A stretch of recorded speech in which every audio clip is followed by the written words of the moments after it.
Un cuerpo en movimiento es un cuerpo feliz. Hola, bienvenidos y bienvenidas a nuestro programa Mundo Joven. En esta oportunidad tocaremos el tema sobre la teoría del movimiento continuo. Y se preguntarán, ¿de qué trata esta teoría? Pues le comentamos que ayuda a definir la práctica de la fisioterapia en esencia. El propósito de la teoría consiste en proporcionar un marco de referencia para la profesión, la educación y la investigación. ¿Quieres conocer más acerca de este tema? Bueno, quédate con nosotros que trataremos de este tema muy importante con todos ustedes. Nosotros somos estudiantes de la carrera de Terapia Física y Rehabilitación de la Universidad Continental y estamos muy felices de que estés aquí y deseamos compartir esta valiosa información con ustedes. Comencemos. En 1955, Charlie Cott expresó esta teoría con una perspectiva desligada de la normalidad, la cual define el movimiento corporal en tres principios fundamentales. Primero, que el movimiento es esencial para la vida humana. Segundo, que el movimiento ocurre en un continuo, desde el nivel microscópico hasta el nivel de individuo en sociedad. Y tercero, los niveles de movimiento vistos como un proceso continuo, y tomando en cuenta estos datos, podemos decir que el movimiento continuo está influenciado por aspectos físicos, psicológicos y sociales. Claro, compañero Yomar, según la teoría del movimiento continuo, cada nivel del movimiento está influenciado por los niveles de movimiento que los preceden y suceden, siendo interdependientes, de modo que las interacciones que se producen entre estos son dinámicas. Para las autoras de esta teoría de movimiento continuo, lo esencial en la fisioterapia consiste pues en entender que el movimiento tiene propiedades y relaciones que van desde un nivel micro hasta uno macro, y que estos pues dependen de la habilidad del individuo para que moverse en cada nivel del movimiento continuo.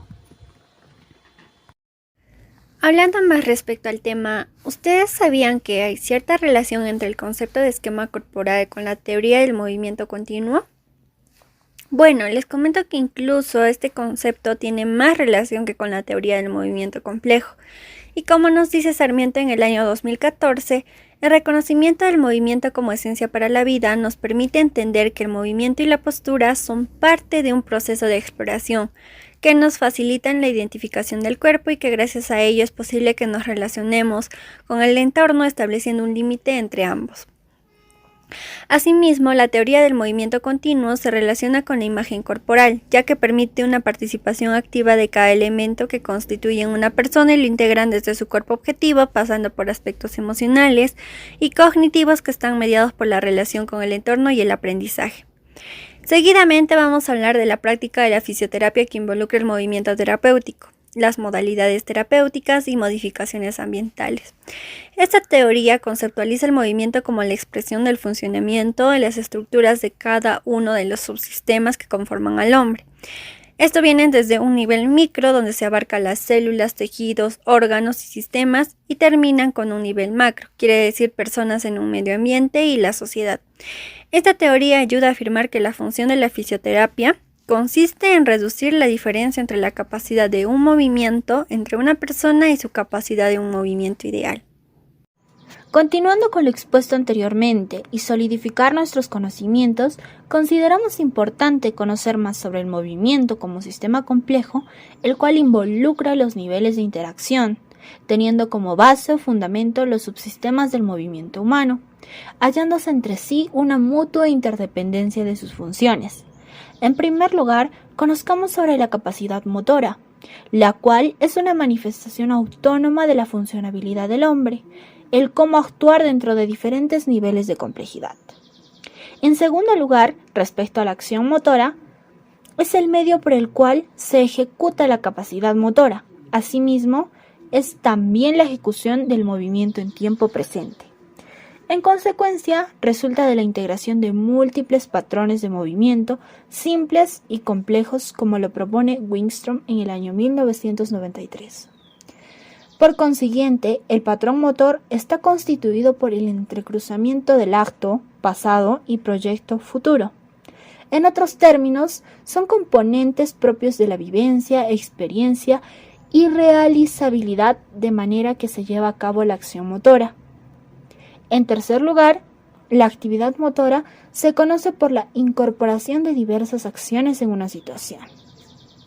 Por último, el comportamiento motor es el componente que refiere a las normas, reglas y límites que determinan lo bueno y lo malo basados en un parámetro de valoración respecto al movimiento, cuerpo y entorno. Para finalizar, el movimiento como sistema complejo es una propuesta que permite el análisis del movimiento en general, siendo una herramienta para lograr el objetivo fisioterapéutico. El movimiento ocurre en un continuo del nivel microscópico, a nivel individuo en sociedad. Los niveles de movimiento en el continuo están influenciados por factores físicos, factores psicológicos, factores sociales y factores del medio ambiente. Bueno, hemos llegado al final de este podcast.